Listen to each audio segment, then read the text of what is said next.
Saludamos a Gus Ocampo, director de la firma de abogados Ocampo, Camacho y Asociados. Fue quien instauró hace 4 años una acción de tutela cuyo resultado es el fallo de la Corte Constitucional que analizamos hoy en el programa La Noche. Bienvenido a este espacio periodístico, señor Ocampo. Buenas noches, muchas gracias y un saludo para todos. ¿De dónde nace esa intención de ustedes o de dónde nace esta demanda que ustedes hacen de constitucionalidad ante la Corte Constitucional? Bueno, pues de la mano de lo que dice y se comparten los argumentos del doctor Charri, el debate aquí es en un escenario eminentemente constitucional. Sí existen unas leyes que prohíben y limitan lógicamente los beneficios, las rebajas, los acuerdos y los preacuerdos de sujetos que han sido o están siendo procesados o han sido condenados por delitos sexuales, en los cuales figuran como víctimas los menores de edad. Ese en el escenario natural es el mandato de la ley, pero el ejercicio que hace de hermenéutica, de interpretación y de ponderación que hace la Corte Constitucional al privilegiar en este caso el derecho que tienen los procesados que ya han descontado y que ya han purgado unas penas frente a la sociedad para ser beneficiarios lógicamente de ese beneficio administrativo de la redención, pues es lo que rescata la Corte Constitucional, repito, porque es un debate eminentemente constitucional confrontado con la ley. Claro que es grave que exista este tipo de delitos, claro que es grave, se reprocha que existan sujetos que lógicamente sometan a víctimas menores de edad a estos malos tratos, pero no está bien, y entonces es la discusión, que el Estado, con todo el aparato represor, someta a un sujeto, le impide la rebaja, le impide por confesión pues todos los beneficios, y después de que el sujeto ha cumplido con la sentencia o ha tratado de redimir y de resocializarse, se le impida también que acceda a este beneficio. Como decía lógico y atinadamente el doctor Charri, no es lógico desde el punto de vista constitucional privar de la libertad intramuralmente, indefinidamente, como pretende con todo respeto salud, a un sujeto que sí ha hecho mal a la sociedad, pero ya ha expiado pues, sus culpas. Señor Gus Ocampo, pero ¿usted qué le responde a quienes consideran que están por encima los derechos de los niños y que en el momento en el que una persona de estas salga de la cárcel sin haber sido resocializado, prácticamente está poniendo en riesgo o se convierte en una amenaza para esa población vulnerable? Claro, o sea, no existe discusión y eso no admite ningún reparo. La misma Carta Política señala que los derechos de los menores, entre otros grupos poblacionales, pues son prevalentes y deben lógicamente privilegiarse y respetarse. Pero si nos preocupa tanto como sociedad, y es el gran llamado a las personas inquietas en el tema y que lógicamente salvaguardan y se preocupan por la defensa de los menores, ¿qué pasa si desde la ley 1098 de 2006 viene este fenómeno? Porque la tutela que se falló inicialmente fue a través de un juez hace 4 años a la cual le concedió la redención. ¿Por qué no se formulan, y el llamado es ese, tanta preocupación, y no se formulan políticas criminales serias? Aquí lastimosamente frente a ese vacío pues ha tenido que acudir la Corte Constitucional a hacer esa ponderación de derechos y en este caso sin que exista, porque ya está consumada la pena, el señor ya la ha descontado, no existe una vulneración cierta y materialmente verificable de un derecho del menor.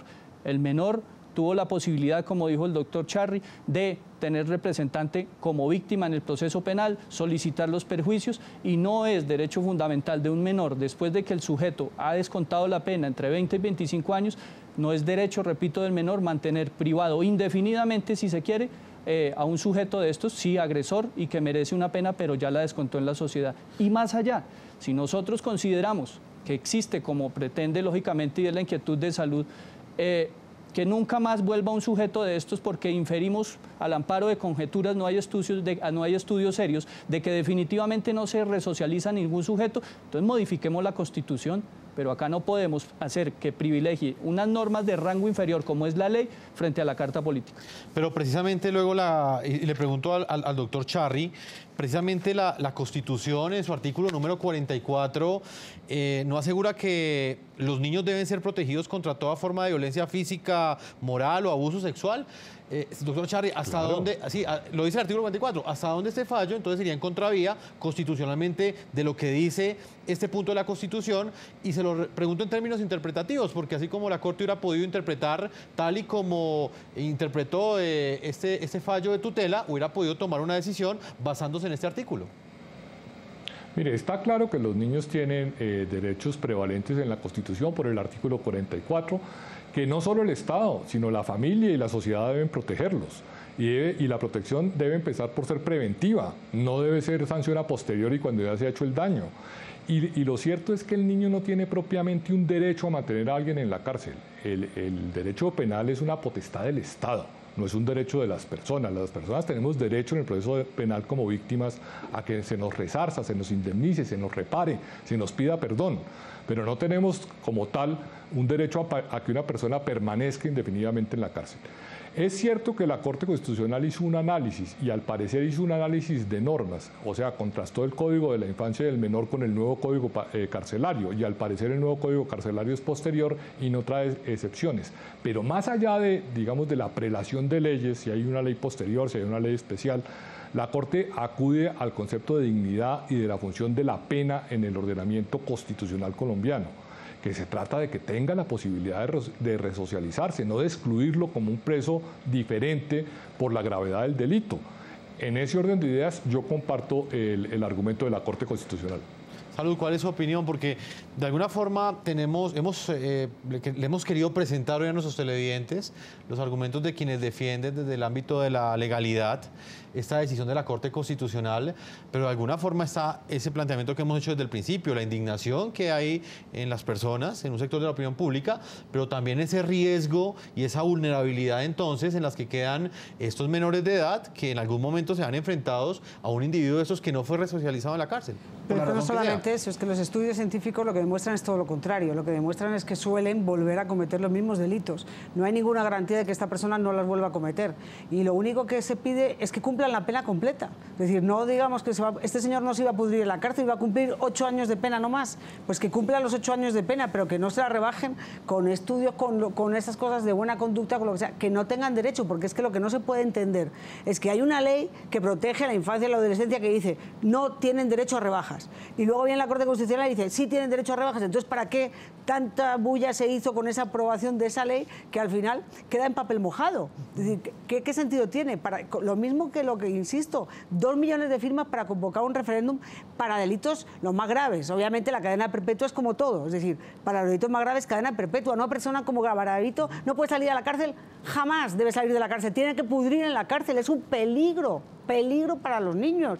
Es que es demencial. Aquí hay cárceles donde hay 50, 100 violadores de niños y son potenciales asesinos y salen a lo mismo. Entonces, ¿quién garantiza que ese señor no va a hacer lo mismo? Yo creo que como sociedad tenemos el derecho a saber quién es ese señor, dónde va a estar, dónde va a vivir, quién va a ser. Yo no quiero que esté al lado de nada que tenga que ver con niños que yo conozca.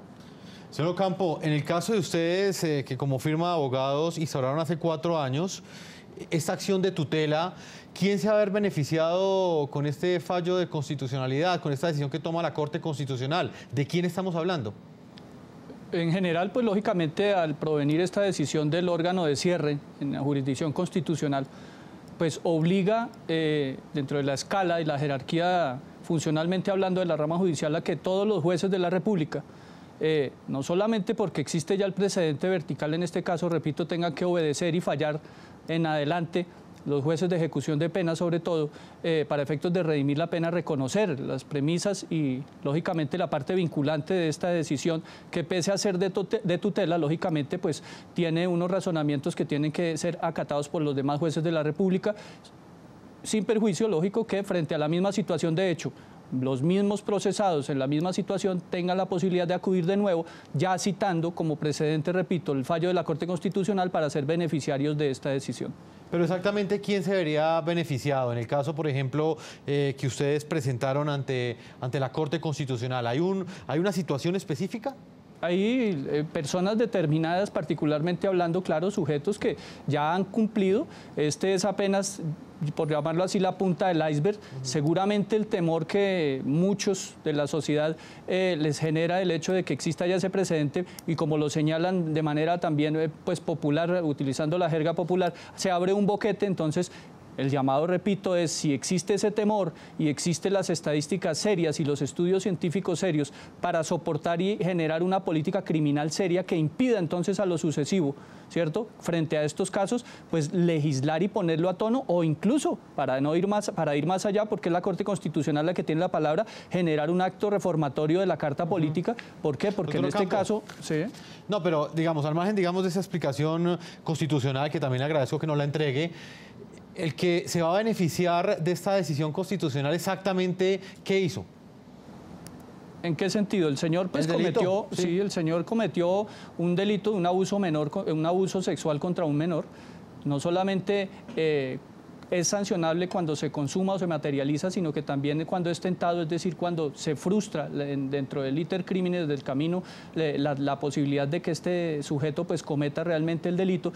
Y, lógicamente, al ser el sujeto activo, en este caso de la conducta punible, al ser sancionado, excluido de todos los beneficios, llega ahora, con la decisión de la Corte Constitucional, a ser pues, beneficiario, en particular él. ¿Y cuánto tiempo pagó él, abogado?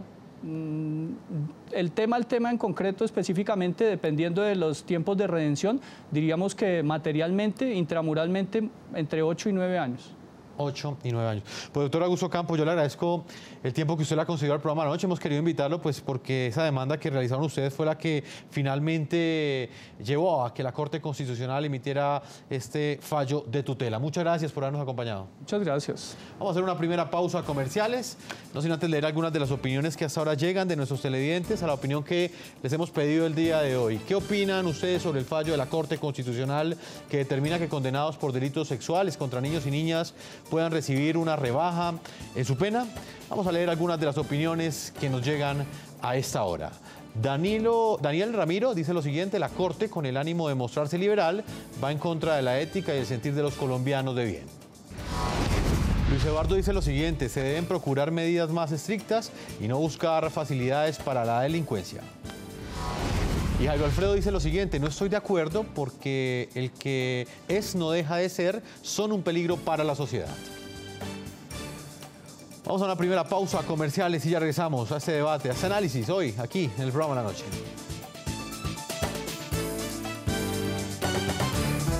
Ya regresamos con La Noche.